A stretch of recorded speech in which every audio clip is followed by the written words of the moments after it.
안녕하십니까. 탱탱구리 채널입니다. 코로나로 인하여 전 세계가 모두 어려운 시기입니다. 정부의 방역 조치를 준수하시고 항상 마스크 착용 잊지 마시기 바랍니다. 2021년 10월 14일 오늘의 브리핑 시작하겠습니다. 바쁜 현대인의 삶을 살아가면서 신문 볼 여유가 없는 여러분을 대신하여 매일 경제 신문 내용 중에서 중요한 부분만을 요약하여 정리해드리도록 하겠습니다. 하루 10분 정도만 시청하시게 되면 국내외 세상 돌아가는 내용을 전반적으로 이해하실 수 있겠습니다. 아참, 구독과 좋아요는 탱탱구리 채널의 보약과도 같습니다. 영상이 도움이 되셨다면 구독과 좋아요 꼭 눌러주세요. 그럼 오늘도 행복하고 즐거운 하루 되십시오. 첫 소식입니다. 코로나에도 제 좀 날았다. 1초클럽 36사 작년의 2배 코로나19의 어려운 환경 속에서도 국가대표 제조업체들은 이를 뛰어넘는 성과를 올린 것으로 나타났다. 미국, 유럽 등 선진국 경기 회복에 영향을 받은 부분도 있지만 코로나19 위기를 겪으며 우리 기업들의 체질이 업그레이드된 결과가 한몫한 것으로 분석된다. 13일 펀드 평가사 FN가이드에 따르면 올해 1조 원 이상 영업이익을 내는 제조업체는 36곳으로 분석됐다. 지난해 20곳에 비해 16곳이나 늘며 2배 가까이 증가한 것이다. 라는 소식입니다. 다음은 컨테이너 블랙홀 되는 중 미에서 들어오는 운임 공짜. 최근 전 세계적으로 물류 병목 현상이 심해지자 한국 시장에 제품을 파는 미국 기업들이 한국으로 화물을 발송하지 않고 중국 상하이로 보내는 기현상이 나타나고 있다. 지난해 코로나19 충격 이후 올해 들어 세계 물동량이 급증했지만 짐을 싣고 내리는 항만 인력이 늘어나는 물동량을 따라가지 못하며 주요국 항만 인근에서 대기하는 선박들이 급증하고 있다. 컨테이너를 실은 선박들이 줄줄이 바다에서 대기하다 보니 육지에서는 컨테이너 박스를 확보하는 일에 비상이 걸렸다. 업계에서는 컨테이너 갯돈이라는 신조어까지 등장했다. 13일 해운업계에 따르면 컨테이너 박스 부족 사태가 불거지자 최근 주요 중국 선사들은 미국에서 중국으로 돌아오는 배에 물건을 실으면 운임을 제로 수준으로 파격적으로 깎아주고 있는 것으로 나타났다. 라는 소식입니다. 다음은 의대생 80% 연구 참여 전무한 노벨상커녕 백신 개발도 허덕. 의대생들을 가르치는 학교에서는 연구에 대한 교육이 등한시되고 연구 프로그램을 운영하고 싶어도 기반 자체가 취약하다.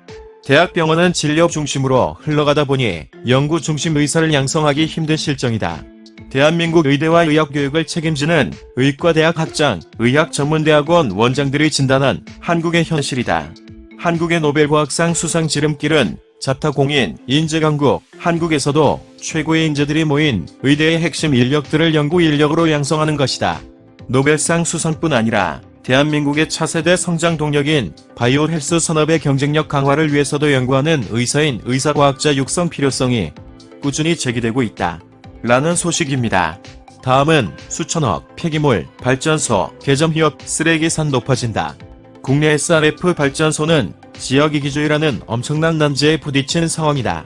환경부 폐자원에너지 종합정보관리 시스템에 따르면 2017년 72곳이던 SRF 처리 시설이 지난해 들에 67곳으로 줄었다. 2018년 이후에 추가로 사업을 신청한 곳은 한 곳도 없다. 여러 이유로 건설이나 운영을 중단한 SRF 발전소도 전국적으로 10곳이 넘는다. 국내 하루 평균 폐기물 발생량은 2014년 40만 1658톤에서 2019년 49만 7238톤으로 5년 동안 24% 증가했다. 하지만 재생에너지 활용을 통한 소각시설이 들에 줄고 있는 현실은 쓰레기 매립장의 포화로 이어진다. 2019년 미국 CNN에 보도됐던 경북 의성 쓰레기산이 상징적인 사례다. 라는 소식입니다. 용어 설명 SRF 솔리드 레퓨스 퓨엘 고형 폐기물 연료 고체 폐기물 중 발열량이 4000kcal 킬로그램 이상인 폐합성 수지, 폐지, 피해목조류 등 가연성 물질을 선별하여 파쇄, 건조 등의 처리 과정을 거쳐 연료화시킨 고체 연료를 통칭합니다. 다음은 경선불복 봉합한 이재명계 전진 배치 대선 체제로 더불어민주당이 당무위원회를 끝으로 경선불복 국면을 수습하고 본격적으로 이재명 대선 후보모와 야권 유력 대선주자를 겨냥한 공격에 나설 채비를 갖췄다. 대선 핵심 이슈인 대장동과 고발사주 의혹을 다룰 태스크포스를 설치하고 이재명 사단을 전면에 배치했다. 이낙연 전 민주당 대표도 향후 대선 승리를 위해 기여하겠다는 취지를 전했다. 라는 소식입니다. 다음은 에너지 가격 급등, 물가 5%대 상승, 미 떨게하는 인플레 공포. 미국 경제가 에너지 가격 급등과 공급망 붕괴로 촉발된 인플레이션 압력에 짓눌려 활력을 잃어가고 있다. 지난 여름 매달 100만 명에 육박하던 신규 일자리 증가 열기가 식었고 소비 심리마저 급격히 얼어붙었다. 5월부터 4개월 연속 5% 이상 상승한 미국 소비자 물가지수는 9월에도 거침없이 상승했다. 라는 소식입니다. 다음은 부실 일자리 사업의 예산 3,400억 증액한 정부, 재정지원 일자리 사업 평가 결과 낙제점을 받은 사업의 내년도 예산이 되레 3,437억 원가량 증액된 것으로 나타났다. 심지어 감액 판정을 받은 사업도 일부는 내년도 예산이 늘어났다. 또 문제점을 지적받은 사업의 상당수가 내년에도 올해 수준의 예산을 유지할 것으로 전망돼 평가 시스템이 유명무실해진 것 아니냐는 지적이 나온다. 라는 소식입니다. 다음은 올 가계대출 한도 18조군, 대출 절벽 현실화, 금융당국의 대출 총량 규제에 따라 올해 말까지 전 금융권에서 받을 수 있는 총 대출 규모가 18조 원에 불과한 것으로 나타났다. 올 1에서 9월 동안 대출 증가액이 95조 원인 것을 감안하면 연말까지 두어 달간 대출 절벽이 불가피할 전망이다. 특히 최근 정부의 압박에도 대출이 크게 줄어들지 않는 원인이 전세대출 등 실수요인 것으로 파악되면서 이달 발표될 새로운 대출 규제가 자칫 실수요자에게 피해를 끼칠 수 있다는 우려도 제기된다. 라는 소식입니다.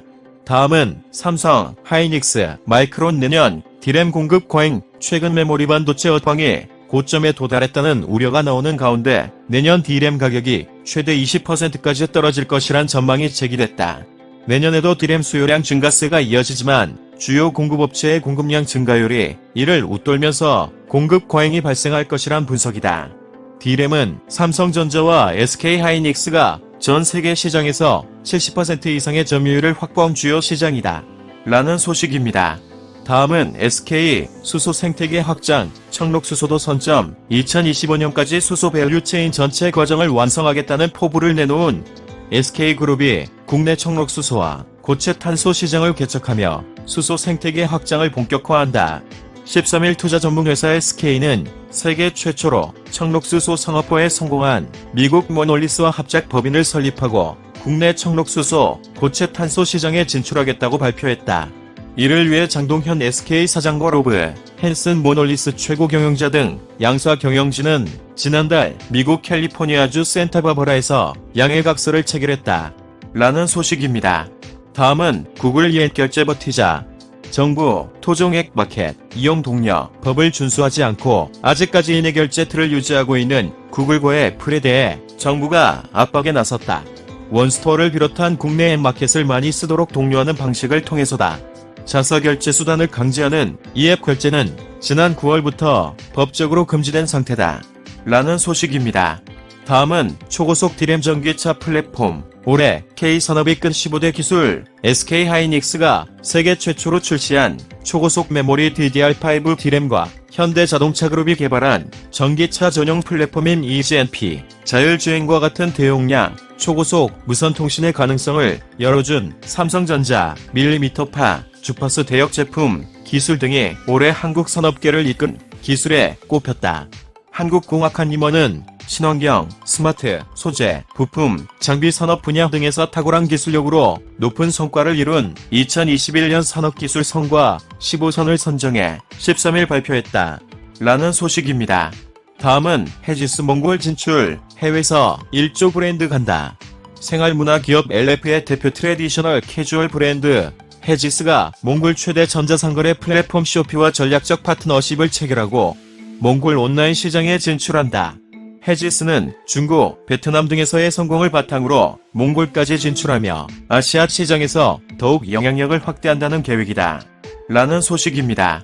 다음은 사업 다각화한 전주페이퍼, 매각제점화, 장기간 매물로 나와있는 국내 최대 신문용지, 제조회사 전주페이퍼의 매각 작업이 재개되면서 인수, 합병업계에서 이목이 집중되고 있다.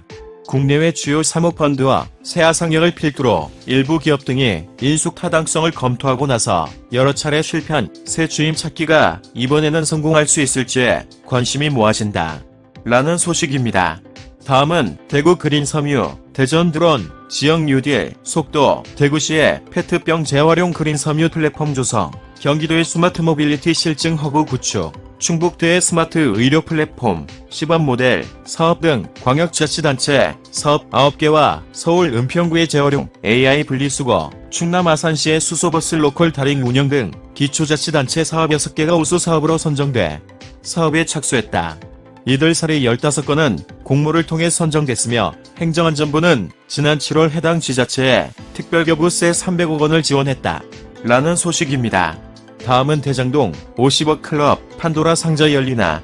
대장동 개발 특혜, 로비 의혹을 수사하고 있는 검찰이 화창대유자산관리에서 근무한 곽상도 무소속 의원 아들의 퇴직금 50억 원을 뇌물로 판단하면서 국정감사에서 폭로된 이른바 50억 원 약속 클럽에 대한 수사에 속도를 내고 있다. 검찰이 로비 의혹 핵심인 50억 클럽 실체를 정조준하기 시작한 것이다. 라는 소식입니다. 이상으로 2021년 10월 14일 오늘의 브리핑 마치겠는데요. 도움이 되셨으면 좋겠습니다. 탱탱구리 채널 끝까지 시청해주셔서 감사합니다. 내일 다시 뵙겠습니다.